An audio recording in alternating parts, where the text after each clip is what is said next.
Oke, kelihatan ya? Kelihatan. Kelihatan, Pak. Kelihatan, Pak. Oke. Mbak. Oke, jadi untuk pekan keempat ini kita bahasnya aliran melalui pipa. Aliran melalui pipa atau saluran tertutup. Tapi untuk di beberapa materi ini eh, sama seperti materi-materi kemarin. Jadi untuk latihan-latihan soal nanti akan saya post di waktu yang berbeda. Jadi di sini kita mungkin lebih banyak ke konsep atau teorinya aja. Kemudian nanti minggu terakhir besok kita ada hidrolika bangunan air atau jenis aliran. Oke, ini source-nya. Oke, jadi kita akan membahas masalah pipa. Pasti pernah lihat ya pipa.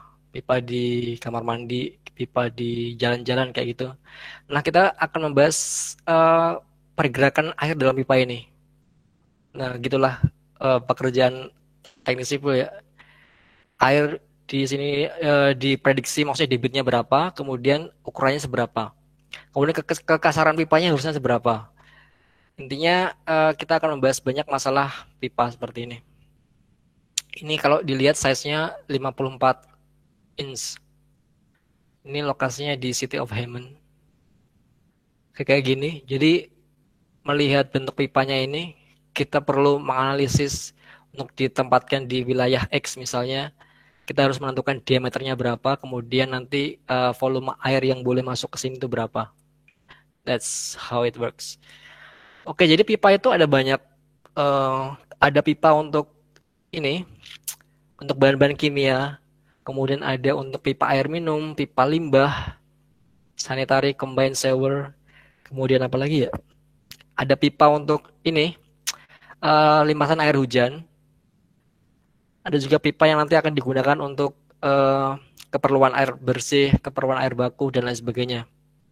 Jadi kebanyakan itu. Nah ini tunnel, tunnel di mana ini ya? Staten Island, Brooklyn, Queens, Bronx. Jadi ini contoh dari pipa bawah tanah. Jadi seperti ini kedalamannya, sangat dalam sekali di bawah -400, bahkan hampir menyentuh -500. Nah, untuk engineering problems yang akan kita fix, maksudnya tujuan kita ngapain sih belajar kayak ginian? Maksudnya, oh ya rumusnya banyak dan mungkin nggak semuanya dipakai gitu ya. Jadi sebenarnya how big does the pipe have to be to carry a flow of X meter kubik per second? Jadi misalnya ada debit sekian meter kubik per second, kira-kira diameternya berapa sih dengan pipa ini? Kemudian, what will the pressure in the water distribution system be when a fire hydrant is open? Jadi misalnya pernah lihat fire hydrant ya. Jadi apa namanya? Ketika ada pemadam kebakaran, itu kan ada kayak fire hydrant. Gimana sih bentuknya?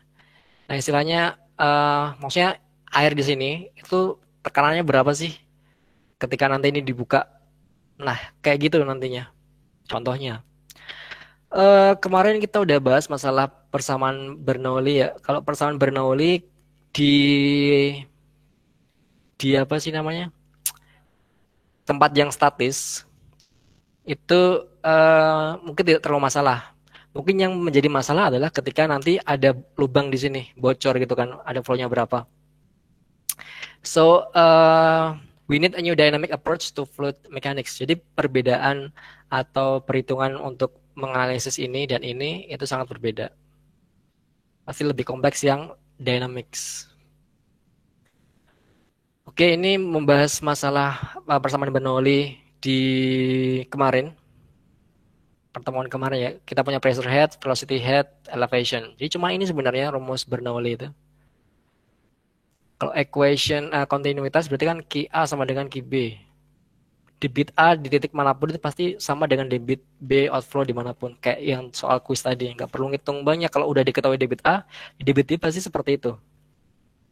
Beda kecepatan aja, beda kecepatan, beda pressure head, beda elevasi. Misalnya seperti ini kan pasti beda-beda ya, the velocity of jet of water. Jadi misalnya kita punya lubang di atas ini, di atas ini, di atas ini, di atas ini. Ini kan kecepatannya beda-beda. Kecepatan itu bedanya adalah di pressure. Kan pressure-nya paling tinggi kan di sini kan. Kalau pressure-nya tinggi, kecepatannya akan berpengaruh. Ini berarti kan pressure-nya lebih rendah di atas. Itu kecepatannya kenapa sangat rendah seperti itu. Oke, mungkin saya putar video terlebih dahulu aja.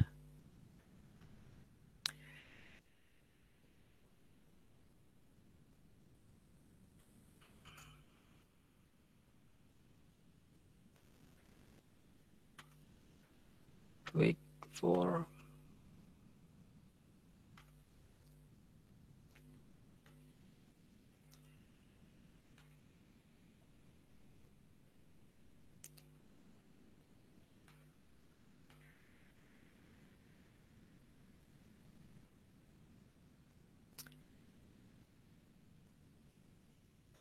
Oke, ini percobaan jenis aliran ya, aliran laminar, transisi sama turbulen.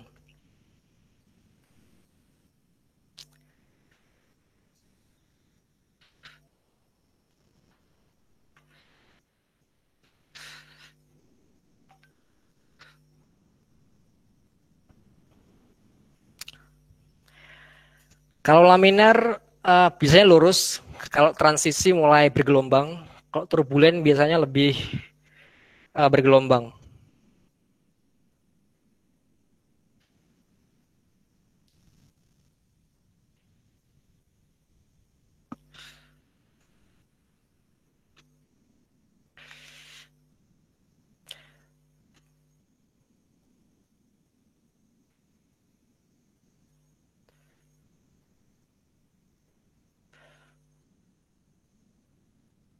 Nah, ini ada angka Reynolds-nya di sini, bisa dilihat ya angka Reynolds untuk laminar itu lurus. Nanti kalau Reynolds-nya naik itu biasanya eh, gerak gelombangnya akan berbeda.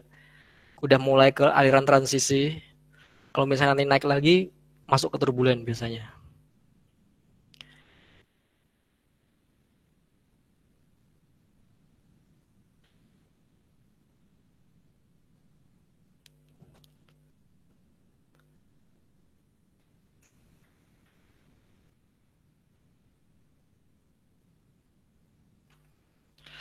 Hmm, oke, coba ini.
Oke.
Oke, jadi yang tadi itu apa namanya percobaan tadi ya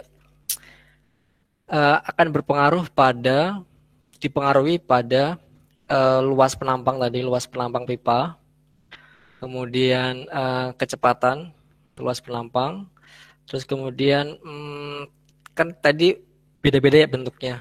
Ada yang besi, ada yang material A, material B, material C. Ini pasti dipengaruhi oleh mass density, massa jenis, kemudian apa lagi ya?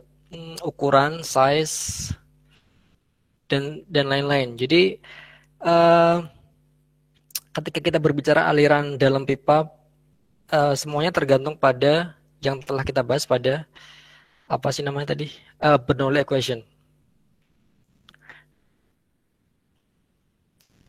Oke, ini the energy line ini udah pernah kita bahas di pertemuan sebelumnya, jadi nggak perlu banyak-banyak ya. Conservation energy,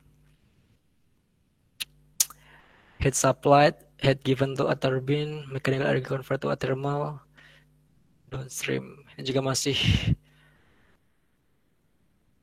sama. Oke, jadi ini penjelasan-penjelasan yang udah pernah kita bahas pada pertemuan sebelumnya, jadi nanti bisa dibaca sendiri di PPT ini akan saya share nanti. Ini juga udah kita bahas di pertemuan sebelumnya dan di beberapa contoh soal pada persamaan Bernoulli. Apalagi ini juga sama. Ini beberapa penjelasan kalau misalnya eh, perlu penjelasan lebih ya terkait apa itu potential head, kemudian apa itu hydrogen line, itu ada di sini beberapa contohnya. Ini asumsi dari Bernoulli equation. Tadi kan kita udah lihat frictionless, kemudian ada along a streamline. Jadi kalau misalnya masih dalam tabung yang sama, itu bisa dilakukan asumsi persamaan Bernoulli. Kemudian steady flow, jadi kecepatannya nanti konstan. Bukan konstan, steady, kecepatan steady. Kemudian massa jenisnya itu konstan. Jadi massa jenisnya di sini adalah massa jenis fluida yang sama. Tidak ada pompa, tidak ada turbin, tidak ada kehilangan energi. Jadi seperti ini.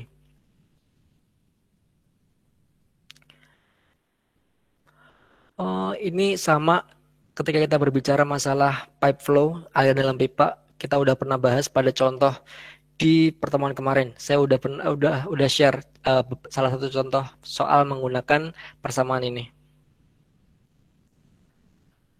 Oke, kita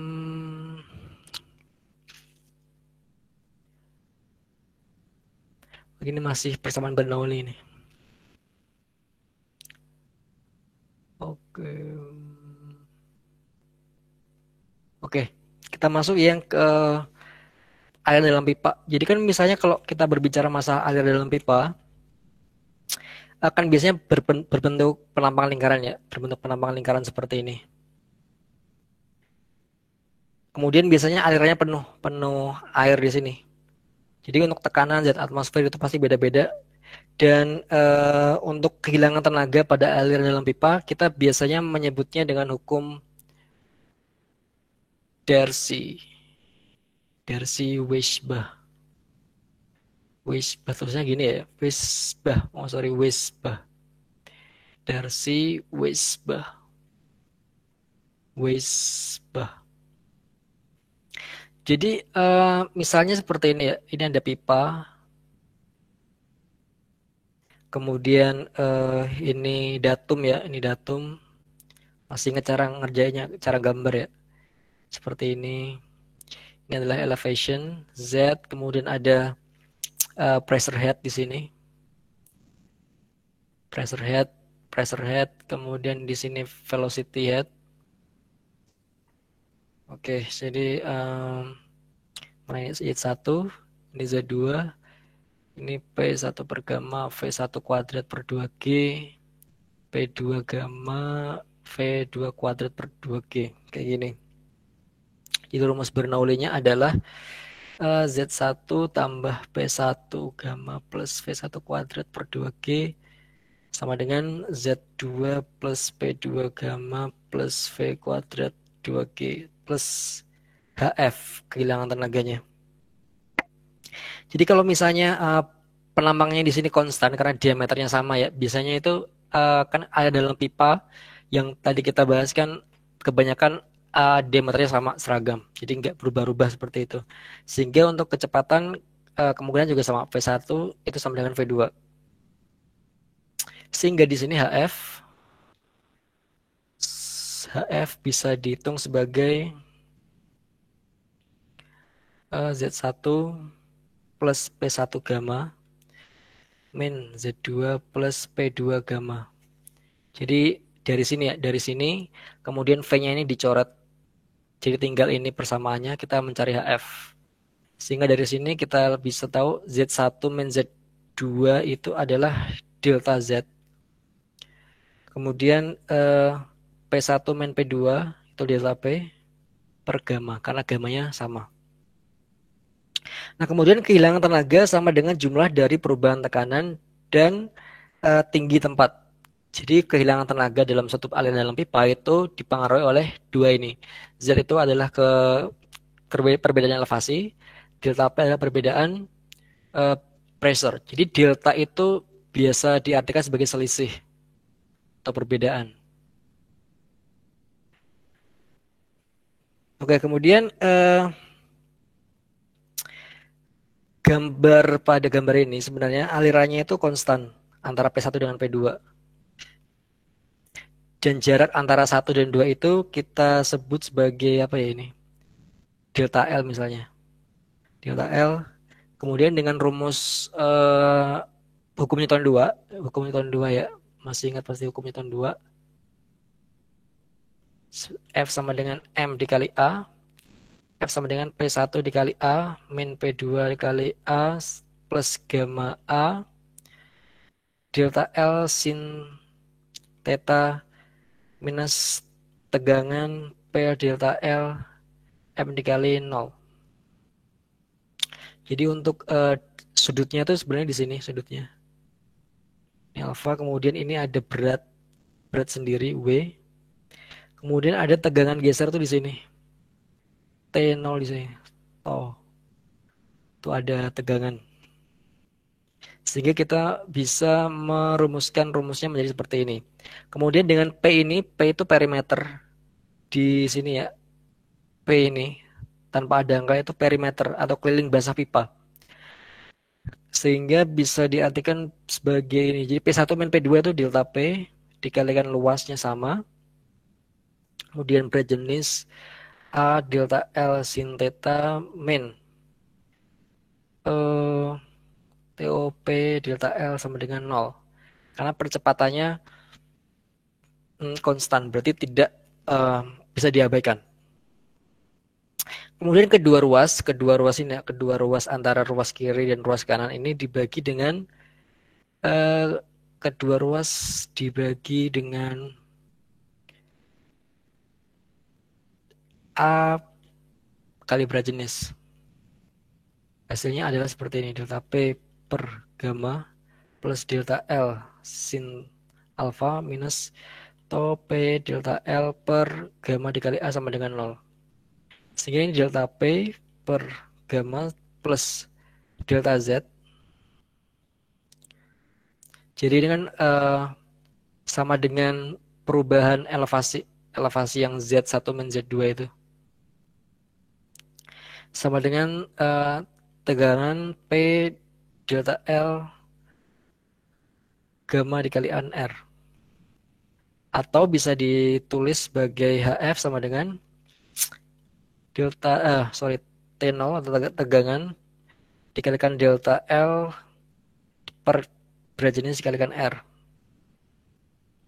Sehingga T0 sama dengan gamma R I atau rho G R kali I, di mana ini adalah delta Z sama dengan delta L sin theta. R itu adalah A per P. Jadi R itu adalah radius jari-jari luas penampang dikalikan perimeter. Jadi ini area, ini perimeter. Oke, kemudian jadi ini jari-jari hidrolis ya, jari-jari hidrolis untuk R itu. Kemudian I sama dengan HF per delta L untuk kemiringan energi. Kemiringan energi. Oke, untuk pipa lingkaran biasanya, pipa lingkaran biasa, R-nya sama dengan A per P. Luasnya adalah seperempat pi D kuadrat. Kelilingnya adalah pi dikali D. Oke, dicoret, ini dicoret, sehingga hasilnya adalah R sama dengan seperempat D. Sehingga HF tadi ketika disubstitusi nilai R-nya adalah 4 tegangan dikalikan delta L per berat jenis dikalikan D. Oke, kemudian ada rumus juga bahwa tegangan itu sama dengan C dikali V kuadrat, di mana C ini adalah konstan, sedangkan V ini adalah kecepatan yang ada di pipa tadi, pipa yang studi kasus. Sehingga HF di sini kita bisa elaborasi, dijabarkan menjadi 4 C V kuadrat delta L per gamma D, dengan mendefinisikan F-nya sama dengan 8C per massa jenis. Sehingga HF di sini adalah F delta L per D, kemudian V kuadrat per 2G. Dengan F sama dengan 8C per berat jenis. Kita substitusi ke sini menjadi F. F-nya ini kan 8C per massa jenis delta L d V kuadrat per 2G. Kalau ini dicoretkan di sini 4 C delta L berat jenis V kuadrat. Jadi intinya sama seperti ini. Jadi kenapa ini hasilnya seperti ini? Karena telah disubstitusi dengan F ini. Oke, sehingga persamaannya jika panjang pipanya adalah L, maka persamaannya menjadi HF, tadi F delta L per D V kuadrat per 2G, karena panjangnya L sehingga HF di sini adalah F L per D V kuadrat per 2G. Oke, ini adalah persamaan. Jadi yang tadi kita cari panjang seperti itu, ini adalah hukum Darcy untuk mencari kehilangan tenaga pada pipa. Jadi F itu koefisien gesekan. Nah, koefisien gesekan ini itu tergantung pipanya, pipa halus, pipa kasar, dan lain sebagainya. Jadi untuk rumus nanti ketika udah masuk ke permasalahan, sebenarnya kita menggunakan rumus akhir ini. Jadi nggak perlu mengelaborasikan banyak-banyak tadi yang kita udah bahas di sini. Langsung kita memakai rumus hukum Darcy, HF sama dengan F L per D V kuadrat per 2G. Seperti itu. Untuk selanjutnya ada beberapa contoh soal, nanti kita elaborasi di video-video selanjutnya. Jadi akan tidak di waktu ini, di waktu yang lain. Jadi bisa dilihat secara asinkron. Kayak gitu. Oke, kita udah bahas tadi masalah friction faktor gesek, ada aliran laminar, ada aliran turbulen. Turbulen itu ada yang smooth, transisi, ada juga yang kasar. Kita nanti ada banyak formula untuk melakukan analisis pipa-pipa turbulen dan pipa dalam aliran laminar. Ini sebenarnya ada tulisannya ini sebenarnya. Jadi ada rumus untuk Darcy-Weisbach, tadi kita udah bahas ya rumusnya ini. F sama dengan F L per D V kuadrat per 2G. Untuk yang lain nanti bisa dilihat setelah ini. Ini pipa untuk analisis dimensi. Jadi apa faktor paling penting ketika kita melakukan aliran dalam pipa? Jadi ada momen inersia, viscous, pressure, kemudian angka Reynolds dan koefisien tekanan. Kemudian untuk parameter geometri kita ada diameter, panjang, kemudian kekasaran, sehingga untuk dimensionless geometric groupnya ada L per D dan E per D. Ini gimana cara bacanya? Sigma sepertinya. Ini beda. Kita sebut aja E seperti itu ya. Sehingga the functional relationship ketika kita berbicara masalah aliran dalam pipa seperti ini. Tadi kita udah elaborasi di slide sebelumnya. Oke, seperti ini. Ini untuk dimensionless geometric group. Ini cara bikinnya sama kayak kita menganalisis dimensi yang tadi kemarin Buckingham sama Rayleigh. Pakai itu sampai kita menemukan kayak gini bentuknya. Oke, ini kita tidak akan bahas banyak masalah analisis dimensi karena kita nanti adalah kita banyak menganalisis langsung aliran dalam pipa di kasus-kasusnya. Jadi ini beberapa rumus yang bisa kalian lihat ya.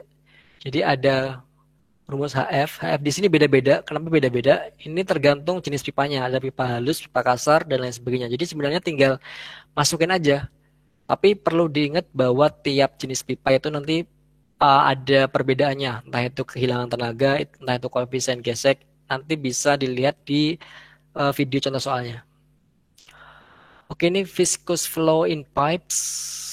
Ini juga masih sama, analisis dimensinya kita menggunakan Buckingham sama Rayleigh. Ini langsung dapat seperti ini hasilnya itu. Nah, ini tadi kita udah dapat videonya ya untuk Raynaud apparatus. Jadi kita pengen lihat seberapa atau gimana sih keadaan ketika laminer, kemudian ketika transisi, kemudian ketika turbulen seperti itu. Jadi kalau kecepatannya naik, itu biasanya pergerakannya akan seperti ini. Ini ketika turbulen. Kan kalau laminar tadi kan lurus-lurus saja. Nggak ada sesuatu yang bergelombang. Itu disebut dengan angka Reynolds-nya. Reynolds. Oke, apa lagi ya? Ini masih dalam pipa. Transisi dalam pipa. Jadi pada non-uniform flow, jadi kalau kita berbicara masalah non-uniform flow dalam pipa, jadi ini kita pipanya pipa masuk, entrance dengan velocity V, kemudian keluar dengan velocity out, seperti ini.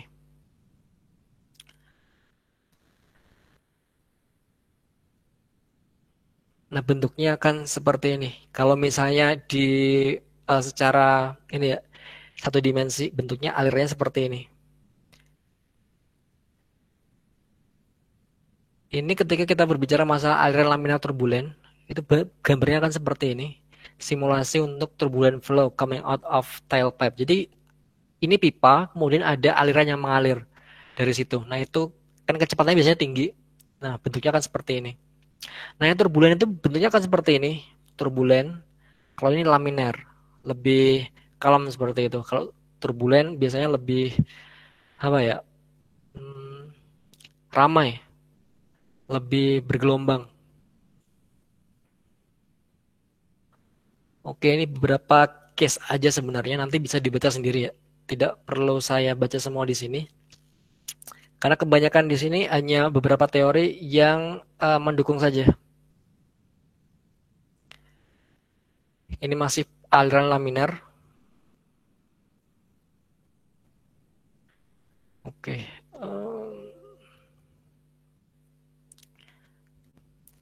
Jadi beberapa contoh soal ini nanti akan kita bahas pada video yang lain. Ini beberapa contoh soal sudah saya state di sini, beberapa cara mengerjakan dan lain-lain. Tapi kebanyakan contoh soalnya itu kayak apa ya, gabungan antara persamaan kontinuitas kemarin, kemudian ada debit aliran, kemudian ada persamaan momentum, kemudian Bernoulli dan lain sebagainya. Itu masuk ke dalam aliran dalam pipa. Jadi ini hanya teori-teori aja, nanti bisa dibaca sendiri ya. Oke, ini masih rumus-rumus sebenarnya. Nah, misalnya seperti ini, kalau misalnya kita menemukan pipa yang hydrochloric smooth, jadi pipa yang halus seperti itu, kita perlu memakai rumus yang ini dan ini. Kemudian kalau misalnya pipanya kasar, kita memakai rumus yang ini. Kalau misalnya transisi antara smooth dan kasar, halus dan kasar seperti itu pakai yang ini. Oke, nanti untuk lebih lanjut aplikasinya ke video yang contoh soalnya saja. Jadi ini saya yang menunjukkan beberapa rumus yang akan kita gunakan dalam aliran dalam pipa. Nggak perlu dihafal semua. Yang penting kalian tahu kalau misalnya ada case ini pakai rumus yang mana. Kayak gitu. Karena di mekanika fluida terutama di aliran dalam pipa ini eh, sifat sifatnya itu bisa membaca grafiknya sebenarnya. Seperti grafik ini. Kira-kira gimana sih cara bacanya? Body diagram. Kemudian fungsinya apa? Kemudian ada faktor friction, faktor gesek, kemudian ada jari-jari hidrolis, kemudian ini aliran laminar, dan ini beberapa aliran-aliran yang pastinya beda-beda casesnya. Nah, nanti akan dijelaskan lebih lanjut di video pembahasan soal. Ini nanti soalnya ada macam-macam ya, ada pipa halus, pipa kasar, nanti beda-beda. Yang penting kalian bisa cara bicara tahu bisa cara ininya, baca diagramnya. Ada diagram Moody, diagram Fanning, ada rumus Swaim-Jane, ini Colebrook juga ada. Jadi beberapa rumus itu nggak akan dipakai semua sebenarnya, itu tergantung case-nya aja. Nah, ini beberapa material dari pipa. Ini kekasaran pipanya. Jadi kalau misalnya pipa PVC itu kekasarannya biasanya 0,12 mm dan lain-lain. Ada beton, ada galvanized iron, asphalt cast iron dan lain-lain. Oke, ini masih rumusnya juga sama. Ini koefisien Hazen-Williams. Jadi koefisien ini juga akan berguna nanti ketika ada permasalahan-permasalahan tertentu. Oke, ini rumus Hazen-Williams seperti ini. Terus ini rumus dari Darcy-Weisbach yang sudah kita bahas di awal tadi. Jadi gak perlu saya turunkan lagi ya rumus-rumusnya. Intinya jadi aja seperti itu. Ini beberapa contoh konsep radius hidrolik R-nya. Tadi kita udah bahas di awal banget ini. Penurunannya seperti apa, akhirnya mendapatkan rumus Darcy-Weisbach. Oke, ini masih teori-teori, nanti bisa dibaca sendiri. Saya tidak akan mengelaborasi banyak beberapa teori ini. Ini contoh-contoh soal, akan kita elaborasi di tempat lain. Ini juga masih sama, contoh-contoh soalnya. Apa lagi ya? Ini masih rumus-rumus. Ini akan kita bahas lebih banyak di contoh-contoh soal. Oke, mungkin itu. Nah, ini beberapa contoh kalau misalnya pengen lihat ya, beberapa koefisien kehilangan tenaga. Kalau misalnya pipanya seperti ini, data-data yang diperlukan apa saja. Kemudian kalau pipanya mengecil, contraction, pipanya membesar atau expansion, kemudian ada belokan 90 derajat yang apa ya, 90 derajat tegak gitu. Kan beda sama yang pipa yang smooth, belokan 90 derajat tapi smooth di belokannya. Kalau ini kan lancip, kalau ini belokannya bisa dibilang smooth dibanding dengan yang 90 derajat bend. Oke, ini masih contoh soal rumus-rumusnya. Oke, nanti contoh soal ini akan saya bahas di soal yang lain. Oke, seperti itu teman-teman semua untuk masalah aliran dalam pipa.